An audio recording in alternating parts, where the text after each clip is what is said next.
In this video, I'm going to be showing you how you can edit your YouTube tags on an Android device. So to make this method work, you want to go ahead to the Google Play Store and then you want to search for an app called TubeBuddy.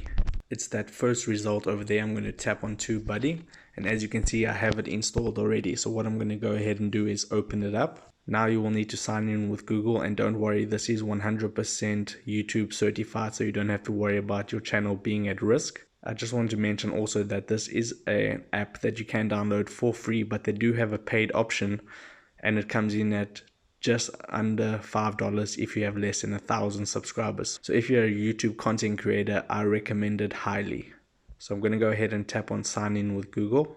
I'm just going to go ahead and choose the Google account that's associated with my YouTube channel, and then I'm going to go ahead and select my channel. Now it's populated my video, so for this example, I'm just going to go ahead and select the first video that says how to turn on smart downloads on YouTube Music. Tap on the video, and then you can see at the bottom there are different icons. One is a clipboard with a tick mark.